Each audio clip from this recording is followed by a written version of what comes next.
ago, I started a new series on Peter. Peter's name just kept popping up in my head, and as I was reading it, just little different situations that Peter found himself involved in, and I thought, well, I think there might be a few lessons in Peter that we could look at and review. And last week, I told you or shared with you his call as a disciple of Christ and how that all came to be. He was just out there minding his own business and fishing, and then the fishing wasn't good, and Jesus said, hey, if you just want me to take control, I'll help you, and things got better for him. And he ended up leaving it all and following after him, leaving his family, leaving his occupation, leaving his home, his community, to follow Jesus. One of the things that I noticed about Peter, as I was looking through scripture, I just put in Peter in the search, and every time it seems like that Peter's name popped up throughout the Gospels, it's because Peter's asking a question. It's like Peter's the spokesman. He's the one who is asking the questions for the other disciples. I have this feeling they're all sitting in the car. What does he mean? What is he saying? Peter, go ask him. Go ask him. Or it might be that Peter doesn't care whether anybody thinks it's the right question or not. He just asks it. He just gets right out there and asks it. But throughout the Gospels, we see some of the teachings that Jesus has taught the disciples. Now, I kind of skipped over some, and I'm going to go all the way to Matthew 15. The Beatitudes were before that. There were tons of parables before that, and we may go back and look at some of those, but this one particularly just stood out, this whole situation that happened with the disciples. See, Peter had grown up in a Jewish home. He was a Jew himself, so he knew the law. He probably went to synagogue since the time he was a young boy, because that's what they did. And he knew what the law was, and he knew all the rules that he's been taught. He even was starting to learn and understand some of the traditions that the Pharisees and other religious rulers were putting on the people. So he did his best to practice all those kind of things. But Jesus was kind of challenging some of that. And that's what we're going to look at today, because so often, even in the church today, tradition can become law, which leads to legalism. And it keeps us away from the true purpose for God's law. So we're going to look at the lesson that Peter learned from Matthew 15. Matthew 15, starting with verse 1.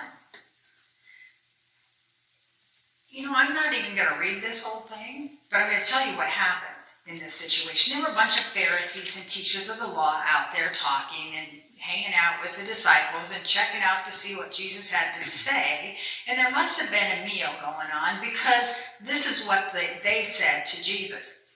Why do your disciples break tradition of the elders? They don't wash their hands before they eat. 10 Commandments, don't wash their hands. Interesting. So Jesus, he just replies back. He says, and why do you break the commandment of God for the sake of your tradition? What's he talking about? Well, as we go on to find out, he says that they're breaking the commandment about honoring their fathers and mothers. What are they doing? Well, they made up this little law, this little clause, I call it, that declares that they could say that all of their money belongs to God. Therefore, it has to be saved for God. So if mom and dad back home need money for medicine or whatever, well, sorry, we can't help you with that, because it belongs to God. All that money belongs to God. And we can't give it to you because, the church might need it, or we might need it. And they made that little rule up kind of as a little clause to not have to take care of their parents. And this is what Jesus is confronting. He's saying, wait a minute. The commandment says, honor your father and mother. He even goes on in verse 7 to say, you hypocrites, Isaiah was right when he prophesied about you. This is the prophecy. These people honor me with their lips, but their hearts are far from me. They worship me in vain. Their teachings are merely human rules. See, Jesus didn't even touch that one about washing hands. You know the rules, right? We've already practiced them here. Wear your mask, wash your hands, and stand 6 feet apart. Those are the new rules in our day and age, right? Those are important rules. We understand how germs pass. I don't know about you, but I still remember, at least in the old movies, that in the classroom there was a bucket of water in the back of the room and a metal cup in the back, hooked on that metal bucket, and everyone drank out of that bucket of water out of that same cup. And as we got to the point of understanding how germs pass around, we realized if one kid is sick, they're all going to be sick because they're drinking from the same cup. So those rules aren't bad rules. They really aren't. They're things there to protect us. So I don't know that Jesus is going to say, we're not going to wash our hands just because you tell us to. He's looking at a more important issue. He's trying to get them back on the main issue about the fact that God set up these laws, the 10 Commandments, to show that we truly worship Him and respect Him and honor Him.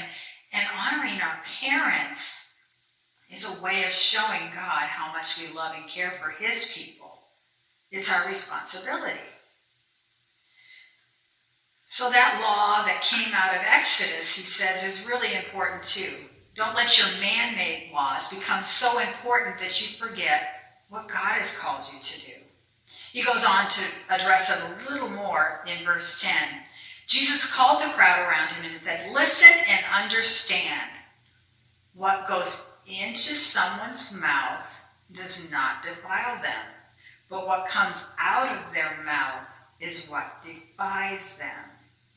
He wasn't so much concerned about what you ate or whether your hands were dirty when you ate. He wasn't concerned about that. He was saying it's the things that you put into your mind, into your heart, into your life, the things that are not of God that come out of your mouth that I'm more concerned about. He continues to teach his disciples because his disciples are asking him, what in the world do you mean? In verse 12, then the disciples came to him and asked, do you know that the Pharisees are offended when they heard this? Do you offend people sometimes when you say, oh, I'm not wearing a mask? Sometimes people get offended when you don't obey their rules. Well, he goes on to talk. He says, every plant that my heavenly Father has not planted will be pulled up by its roots. Leave them. They are blind guides. If the blind lead the blind, both will fall in a pit. Well, Peter speaks up. Explain the parable to us. It's like, what are you talking about? Jesus, we don't get it. What's going on? And Jesus, he doesn't pull any punches. He says, are you still so dull? Don't you see that whatever enters the mouth goes into the stomach and then goes out the body? But the things that come out of a person's mouth come from the heart, and these defile them. For out of the heart comes evil thoughts, murder, adultery, sexual immorality, theft, false testimony, slander. Heard a few of those things going on in the world today, haven't we? These are what defile a person, but eating with unwashed hands does not defile them. So Jesus wasn't so concerned about the physical as he was about the spiritual. And our obedience to the spiritual laws, to the commandments that God said, if you do these things, you will honor me, you will worship, it will be an act of worship to me. This is before Christ has given his life on the cross. And he's trying to explain to the people, this is what obedience looks like. That's just the setup. Okay? Now I want to look in Luke chapter 8, because this is where another example of this sort of thing comes out. What has happened in Luke chapter 8, starting with verse 40? Jairus, a leader of the synagogue, who knows the law, he's a leader of the law in the synagogue, comes up to Jesus and says, my daughter is sick. Will you please come and take care of my daughter? Okay, this is the kind of man who wouldn't normally come to Jesus because he's of the law, he's from the synagogue, he's a religious leader, and yet he knows that Jesus has power. So he's asked him, please come, heal my daughter. The interesting thing is, it's just not the two of them walking along. A whole crowd of people are around, and they hear this question, and they say, well, if he's going to go heal somebody, let's go. And so there's this crowd of people going to this house. And that's where we're going to step up with the story in verse 42. As Jesus was on his way, the crowds almost crushed him. And a woman was there who had been subject to bleeding for 12 years, but no one could heal her. She came up behind him and touched the edge of his cloak, and immediately her bleeding stopped. Who touched me? Jesus asked. When they all denied it, Peter speaks up. Master, the people are crowding and pressing against you. But Jesus said, someone touched me. I know that power has gone out of me. Then the woman, seeing that she could not go unnoticed, came trembling and fell at his feet. In the presence of all the people, she told why she had touched him and how she had been instantly healed. Then he said to her, daughter, your faith has healed you. Go in peace. Now, some of you understand a little bit what it means to be isolated.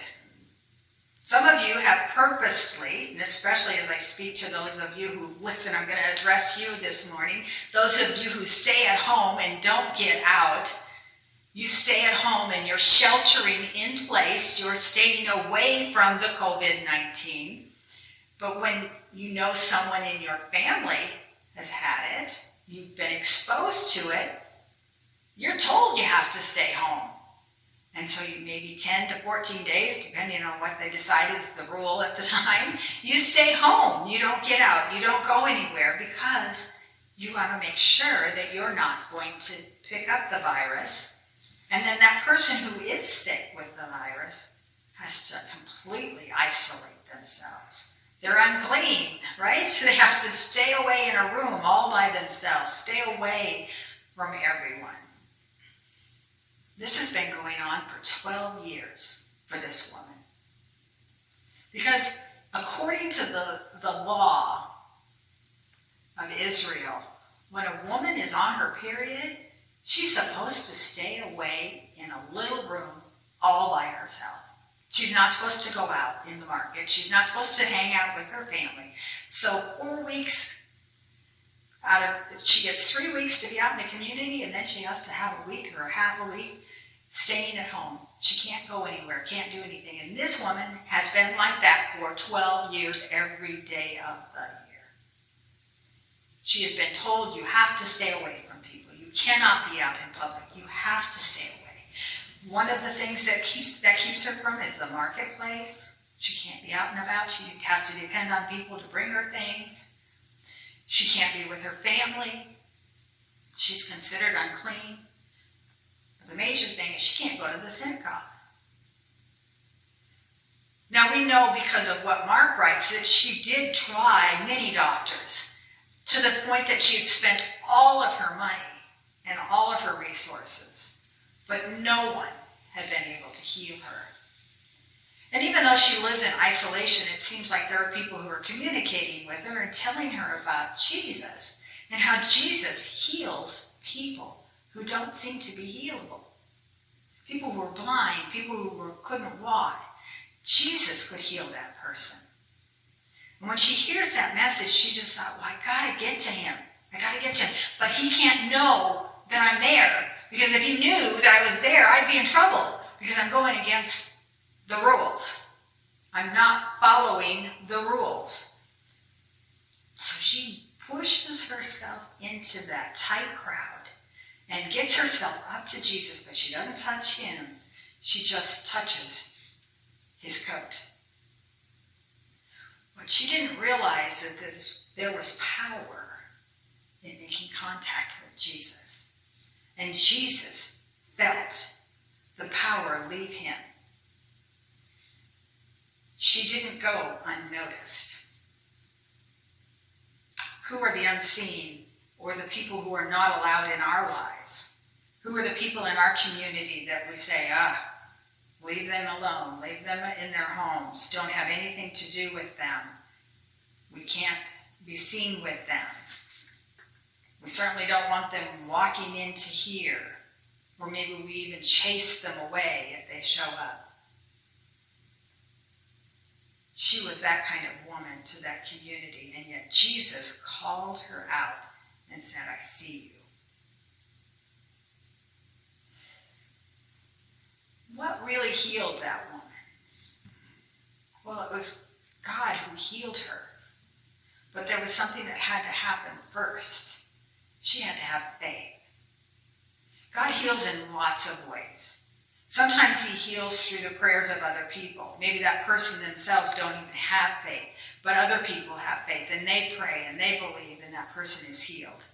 Sometimes God heals through doctors and nurses, and we see a complete healing because God has chosen to heal that person.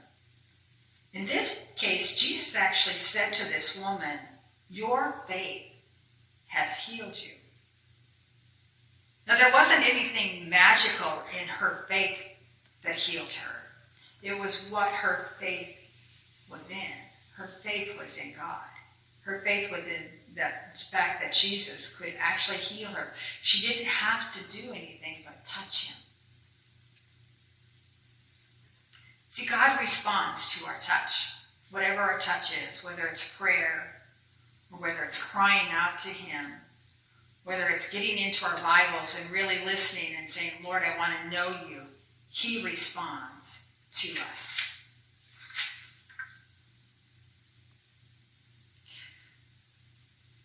The woman had hoped to go unnoticed, but you cannot reach out in faith and touch Jesus without him being aware and responsive. Jesus pulled her out of the crowd and spoke to her as a valuable individual. She had lived in embarrassment and shame, but Jesus treated her with dignity. She had no resources, but Jesus wasn't charging her a fee for his services. She had interrupted him while he was on his way to a very important man's house, but at that moment, she was the most important person in the crowd. She came in faith, and Jesus sent her home in peace, telling her that she had been healed because of her faith. God takes our tiny faith and heals us. In the middle of our pain, he brings peace. Jesus called her daughter. The thing that I see that's also very important here is to understand that Jesus always offers us a relationship with God. When this woman stretched out her hand and touched that coat of Jesus, she was saying, I believe, I believe, I believe. And Jesus says, because of your obedience and your desire to worship God, you will have a relationship with him. There's two differences I see between this woman and Jairus, the religious leader. He asked Jesus to come to his home. He actually asked Jesus to do something. You come. You heal my daughter. But this woman stretched out in faith. She risked everything. She risked exposure. She risked being called out. Oh, that's that woman. We know you. Get out of here. You're not supposed to be here. She risked all of that. But Jairus was like, I'm the synagogue leader. Come to my house. I'm important. Do you see that God cares for all? We have so many people in our communities and around our workplaces and things like that other people want nothing to do with. Yet Jesus is there for them. I love Peter asking questions. Because remember what Jesus said back there. He said, it's not a matter of washing hands. It's a matter of where is your heart. What's your heart doing? Keep your heart clean.